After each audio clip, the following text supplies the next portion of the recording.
Are all things God? Is all reality one? There are some philosophers who are advocates of monism, and monism is the idea that all appearances are really illusions. The idea is that all things actually are one, and that the differences we see between different things really are mere appearances. This view, I think, though, really is not very plausible, in part because it's not a view that's really something that we can live in accordance with.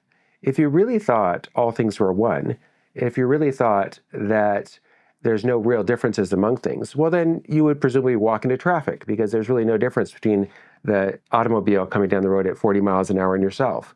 And you would eat not just hamburgers, but garbage because there's really no difference between a healthy meal and a bunch of garbage. And in fact, if it were really true that all things were one, well, then you wouldn't even be able to move, because to move implies a difference between where you are now and where you want to go. You would never be able to change your mind, because changing your mind involves a actualization of a potency.